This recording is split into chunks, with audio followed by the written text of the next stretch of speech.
Xuddi tanamiz alohida, biz alohida deb o'ylaymiz. Ya'ni tanamiz alohida, biz alohida, har bitta organlarimiz alohida deb o'ylaymiz, lekin aslida unaqa emas. Ya'ni tanamiz biz bilan bitta. Biz, xafa bo'lganimizda tanamiz xafa bo'ladi. Faxrlanganimizda, baxtli bo'lganimizda tanamiz ham baxtli bo'ladi. Biz sevgiga to'lganimizda, hamma narsadan, ko'nglimiz to'lganda tanamiz ham, ko'ngli to'lishadi. Ya'ni tana, ruh va qalb. Ya'ni bu uyg'unlikda. Bu bitta.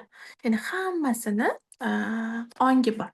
Ya'ni, hammasi hamma narsani his qiladi. Ya'ni butun, har bitta tanangizdagi o'sha organlaringiz, ichki a'zolaringizgacha sizni holatingizni his qiladi.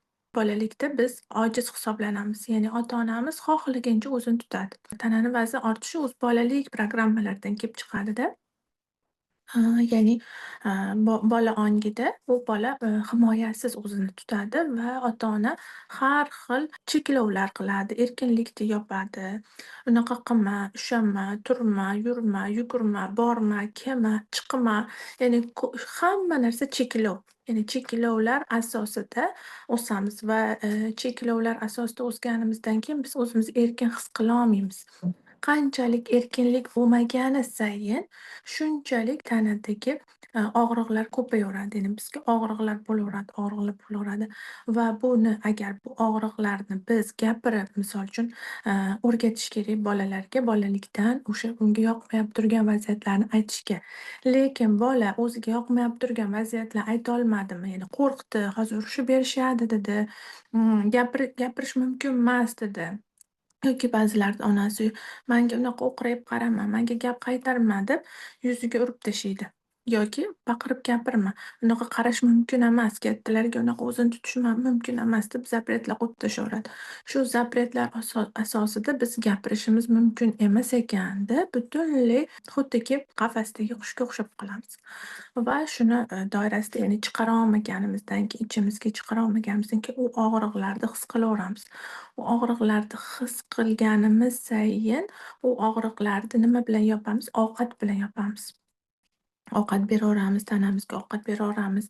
Misol uchun sevgi ololmaymiz ba'zida, ba'zida mehr ololmaymiz, ba'zida e'tibor ololmaymiz. Rosayam xohlaymiz yaqin o'sha, ota-onalarimizni, bizga mehr berishini, erkalatishini, sevgi berishini, ular bizni qo'llab-quvvatlashini. "Man senga ishonaman, san qila olasan, san qo'lingdan keladi, man san bilanman." Qanaqa holatingda bo'lishidan qat'iy nazar, sani birozda borliging uchun yaxshi ko'raman.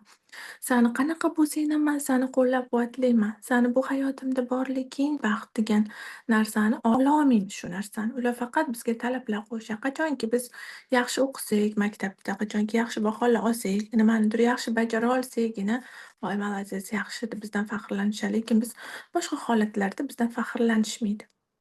Demak, bu og'riqlar hammasi bosilib sevgisizlikdan, mehrsizlikdan, shu og'riqlardan himoyalanish maqsadida, vazn yig'amiz. Ya'ni o'sha og'riqlarni ovqat bilan bosamiz. Har bitta yeb turgan bizni ovqatimiz, misol uchun shirinlik ko'p yeyapmizmi, demak bizga sevgi yetishmayapti, mehr yetishmayapti. Kofe, ko'proq ichyapmizmi, demak biz qanaqadir xafa holatdamiz. Qaysidir vaziyatlarda xafamiz hayotda. Qachonki biz go'sht ko'p yeyapmizmi, ya'ni go'shtli ovqatlarga tortoryaptimi, demak bizda rosayam agressiya kuchli, nafrat, alam kuchli. Jahlimiz ko'p chiqadi. Misol, ma'lum bir, millat sifatida joylar bor, hudud sifatida joylar borda, juda ko'p go'shtlar tanovul qilishadida. Demak, u yerlarda, ya'ni millat sifatidayam ko'p anaqangi agressiya kuchli. Shunaqangi, millat sifatida, davlat sifatida bor, davlatlar, ko'proq ular zeyling, mana shunaqa ovushlar, yengil-yengil taomlar yeydi. Shu millatga e'tibor qaraydigan bo'lsangiz, doimo hayotidan xursand, yashnagan, doimiy baxt, doimiy erkinlikda. Chunki nega? Erkinlik bor joyda agressiya bo'lmaydi, nafrat, alam bo'lmaydi. Chunki erkin. Hamma narsani gapira oladi, bormoqchimi, bora oladi. Qalbini xohlagan har bitta ishini qila oladi.